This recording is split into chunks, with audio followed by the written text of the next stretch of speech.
Ini adalah sebuah kisah tentang seorang pemuda yang melakukan perjalanan ke Gunung Salak untuk melakukan pesugihan, malah diculik oleh sekelompok pengikut sekte sesat. Begini kisah selengkapnya. Raka menatap kosong ke layar ponselnya yang penuh dengan notifikasi tagihan dan pesan ancaman dari para rentenir. Jemarinya bergetar saat membaca ulang pesan terakhir dari kakaknya. Jangan pernah pulang. Kamu udah ngabisin semua warisan orang tua. Kamu bukan bagian dari keluarga ini lagi. Pesan itu lebih menyakitkan daripada kebangkrutannya sendiri.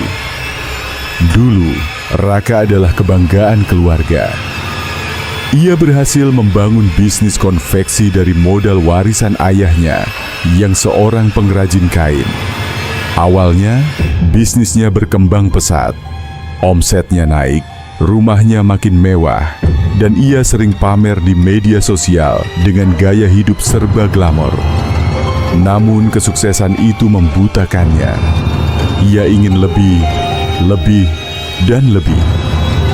Ia mengajukan pinjaman besar untuk ekspansi bisnis tanpa perhitungan matang. Saat pandemi melanda, bisnisnya tumbang, produksi terhenti, utang menumpuk, dan pelanggan kabur. Dalam setahun, semua yang ia bangun hancur berantakan. Rumah yang megah kini sudah disita. Mobilnya dijual untuk membayar utang. Yang tersisa hanyalah sepeda motor tua dan beberapa baju yang ia simpan dalam koper. Ia mencoba menghubungi teman-temannya, berharap ada yang mau menolong. Tapi satu persatu, mereka menghilang. Grup WhatsApp yang dulu ramai dengan candaan kini terasa sepi. Semua menghindarinya. Malam itu, Raka duduk di warung kopi pinggir jalan, menatap kosong ke gelas kopi hitamnya yang sudah dingin. Ia merasa hidupnya tidak ada harapan lagi. Bro, kalau lo benar-benar kepepet, ada jalan lain, kata seorang pria di sebelahnya. Raka menoleh. Ia mengenal pria itu, Dimas, teman lamanya yang juga pernah jatuh bangkrut, tapi entah bagaimana bisa bangkit lagi dalam waktu singkat. Apa maksud lo? Tanya Raka dengan nada lelah. Dimas menyeringai. Pesugihan bro. Banyak orang kaya yang lo lihat sekarang tuh sebenarnya punya jalan belakang buat sukses. Gue bisa kasih tahu tempatnya. Raka terdiam. Kata pesugihan membuat dadanya berdesir. Ia tidak pernah percaya hal-hal semacam itu. Sejak kecil, orang tuanya mendidiknya untuk bekerja keras dan tidak mempercayai hal-hal mistis. Tapi kali ini berbeda. Ia sudah kehilangan segalanya. Tidak ada uang, tidak ada keluarga, tidak ada harapan. Jika memang ada cara untuk mengembalikan semuanya, bukankah itu lebih baik daripada terus hidup dalam penderitaan? Di mana tempatnya? Tanyanya akhirnya. Dimas tersenyum puas. Ia menuliskan sebuah nama di kertas lusuh dan menyerahkannya kepada Raka. Gunung Salak. Ada jalur tertentu yang harus lo lewati. Tapi hati-hati, gak semua orang yang datang ke sana bisa kembali. Raka menelan ludah, tapi hatinya sudah bulat. Ia akan pergi ke Gunung Salak. Raka mengendarai motornya menuju Gunung Salak di malam hari. Jalanan semakin sepi, hanya diterangi lampu-lampu jalan yang redup. Angin malam menusuk kulitnya, tetapi pikirannya terlalu penuh dengan bayangan tentang kekayaan yang akan ia dapatkan. Sepanjang perjalanan, kata-kata Dimas terus terngiang di kepalanya. Di sana, lo bakal dikasih syarat. Lo harus siap kehilangan sesuatu buat dapat sesuatu yang lebih besar. Jangan mundur kalau udah sampai. Raka menggenggam setang motornya erat-erat. Ia sudah kehilangan segalanya. Tak ada lagi yang perlu ia pertaruhkan. Setelah menempuh perjalanan hampir 3 jam, ia akhirnya tiba di kaki Gunung Salak. Suasana di sana gelap dan sunyi. Ia memarkirkan motornya di dekat warung kecil yang terlihat sudah hampir tutup. Di dalam warung hanya ada seorang pria tua dengan wajah penuh kerutan. Matanya tajam, seolah bisa melihat ke dalam hati seseorang. "Kamu mau kemana, nak?" "Nak," tanya pria tua itu, suaranya berat dan dalam. Raka terdiam sejenak. "Cuma mau jalan-jalan, Pak," jawabnya bohong. Pria tua itu tersenyum miring. "Jalan-jalan ya?" Ia menyesap kopinya perlahan. "Banyak orang datang ke sini dengan niat seperti kamu, tapi tidak semua pulang dengan selamat." Raka merasakan bulu kuduknya meremang. "Maksud Bapak, kamu bukan orang pertama yang mencari pesugihan di gunung ini." Raka terkejut. Ia tidak pernah menyebutkan pesugihan sama sekali. Bagaimana pria ini bisa tahu? "Kalau kamu masih punya kesempatan untuk berbalik, lebih baik pulang sekarang." Namun Raka sudah bertekad. Ia mengangguk sopan dan segera melangkah pergi. Di luar, angin bertiup lebih kencang. Daun-daun kering berterbangan di sekitar kakinya saat ia mulai berjalan ke jalur pendakian yang gelap dan tidak terawat. Semakin jauh ia melangkah, semakin aneh suasananya. Ranting-ranting bergoyang sendiri meskipun tidak ada angin. Suara-suara samar terdengar dari kejauhan, seolah ada seseorang yang berbisik-bisik di antara pepohonan. Namun Raka mengabaikannya. Ia terus berjalan, mengikuti petunjuk yang diberikan Dimas. Setelah hampir 1 jam mendaki dalam gelap, ia melihat sesuatu yang aneh. Sebuah gerbang batu tua berdiri di tengah hutan, ditutupi lumut dan akar pohon. Di atasnya ada ukiran-ukiran yang ia tidak mengerti, tapi terasa menyeramkan. Saat ia melangkah lebih dekat, tiba-tiba terdengar suara tertawa lirih dari dalam hutan. "Siapa itu?" tanya Raka. Menoleh ke sekeliling. Tidak ada jawaban. Ia menelan ludah. Hatinya mulai ragu, tetapi kakinya terus melangkah.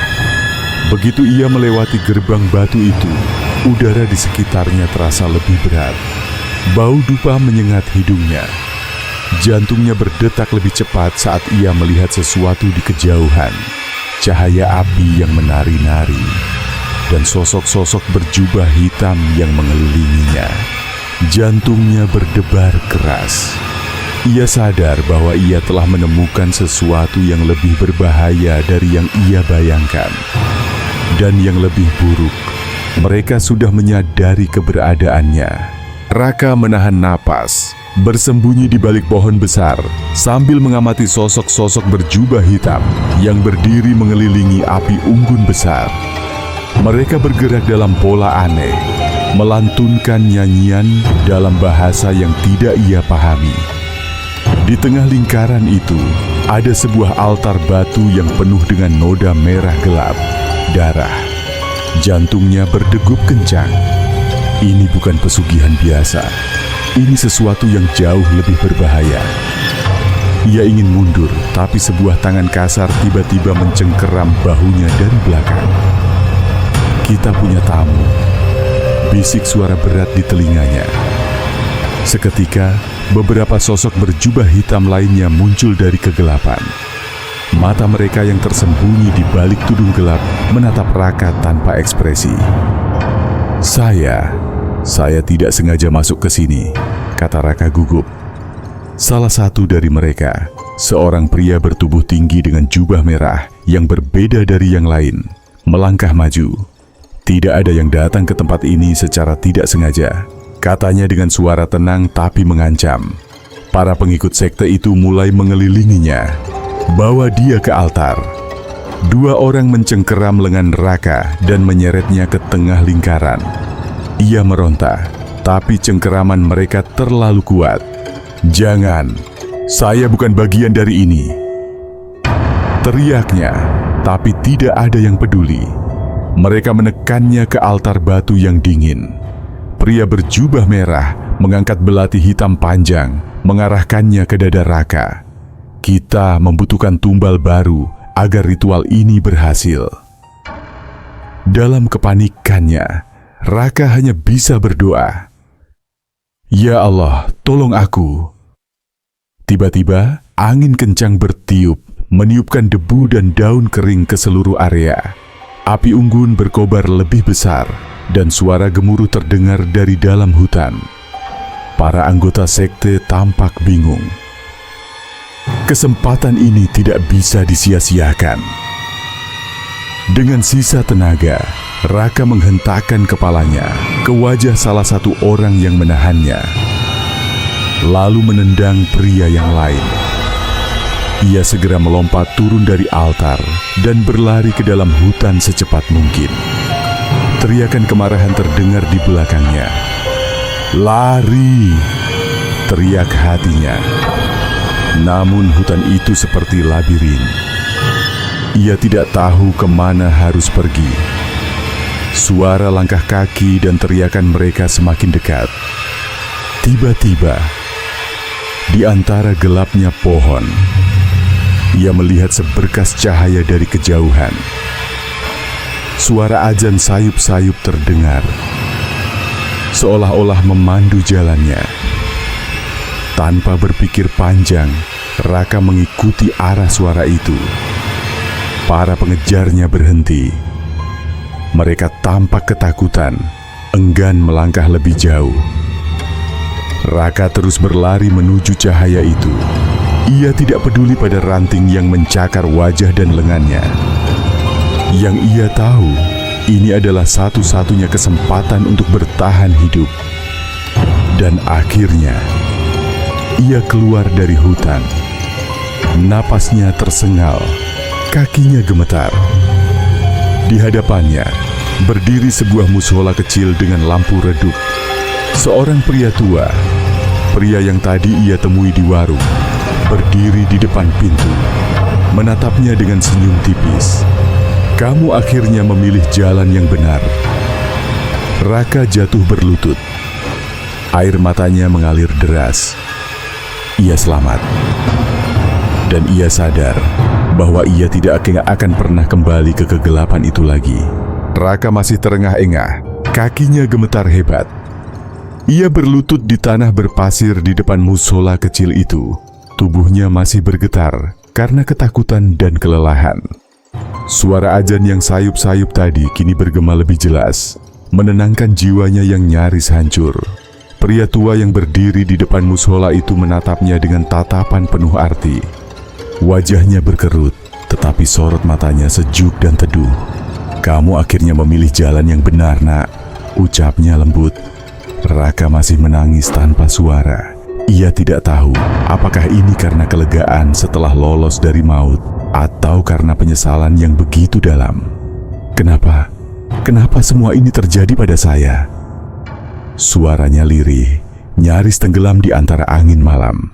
Pria tua itu tersenyum tipis. "Kamu sudah tahu jawabannya, bukan?" Raka menunduk. Dalam pikirannya, ia melihat semua yang telah ia lakukan. Kesombongannya saat masih sukses, kerakusannya, kebodohannya yang percaya bahwa kekayaan bisa didapat dengan jalan instan. "Aku bodoh," gumamnya. "Aku mengorbankan segalanya. Orang tua, keluarga, harta, harga diriku, dan tadi nyaris jiwaku." Pria tua itu duduk di sampingnya. "Allah tidak pernah meninggalkanmu, Nak. Hanya kamu yang meninggalkannya." Kata-kata itu terasa seperti tamparan keras bagi Raka. Ia menangis lebih keras. Malam itu, pria tua itu mengajak Raka masuk ke dalam mushola. Air wudhu yang menyentuh wajahnya terasa begitu menyejukkan, seolah membersihkan beban yang selama ini ia tanggung. Untuk pertama kalinya, setelah bertahun-tahun, ia bersujud kembali kepada Allah. Tangisnya pecah di atas sajadah. "Ya Allah, ampuni aku." Keesokan paginya, Raka terbangun dengan tubuh yang masih lelah, tetapi hatinya terasa lebih ringan. Pria tua itu menyuguhkan sepiring nasi dan segelas teh hangat. "Makanlah, kau butuh tenaga." Raka mengangguk lemah, menerima makanan itu dengan penuh rasa syukur. "Pak, siapa sebenarnya Bapak?" tanyanya setelah beberapa suap. Pria tua itu tersenyum. Aku hanya seseorang yang sudah lebih dulu tersesat dan beruntung bisa menemukan jalan kembali. Raka terdiam. Ia merasa pria ini lebih dari sekadar orang biasa. Lalu, sekte itu? Mereka siapa? Pria tua itu menarik napas panjang. Mereka adalah orang-orang yang tertipu oleh janji iblis. Mereka percaya bahwa kekayaan bisa diperoleh dengan menyerahkan nyawa orang lain. Dan ketika mereka gagal mendapatkan tumbal, ia menatap Raka dalam-dalam. Mereka akan menjadi tumbal itu sendiri. Raka bergidik. Ia tak bisa membayangkan apa yang terjadi pada orang-orang yang tetap berada di sana. Saya ingin berubah, Pak, kata Raka. Suaranya mantap. Pria tua itu tersenyum hangat. Maka mulailah dari sekarang. Beberapa bulan kemudian, Raka telah kembali ke kehidupannya yang lama. Bukan sebagai pengusaha serakah, bukan sebagai pria yang mengejar kekayaan tanpa batas, tetapi sebagai seseorang yang telah menemukan makna sejati dalam hidupnya. Ia bekerja sebagai pedagang kecil di pasar, menjual makanan ringan dan minuman sederhana. Tidak mewah, tidak kaya raya, tetapi cukup untuk hidup dengan tenang. Yang lebih penting, ia kembali menemukan keluarganya. Suatu hari, ia pulang ke rumah orang tuanya. Ia berdiri di depan pintu dengan hati berdebar. Saat pintu terbuka, ia melihat kakaknya. Wajah yang dulu penuh kemarahan kini menampilkan keterkejutan dan kebingungan. "Kamu?" Raka tersenyum kecil. "Aku pulang." Tak ada kata-kata lagi, hanya pelukan erat yang penuh dengan air mata. Hidupnya tidak sempurna, masih ada tantangan, masih ada perjuangan. Tetapi kini, ia tahu bahwa ia tidak perlu mencari jalan pintas lagi, karena ia telah menemukan jalan yang benar.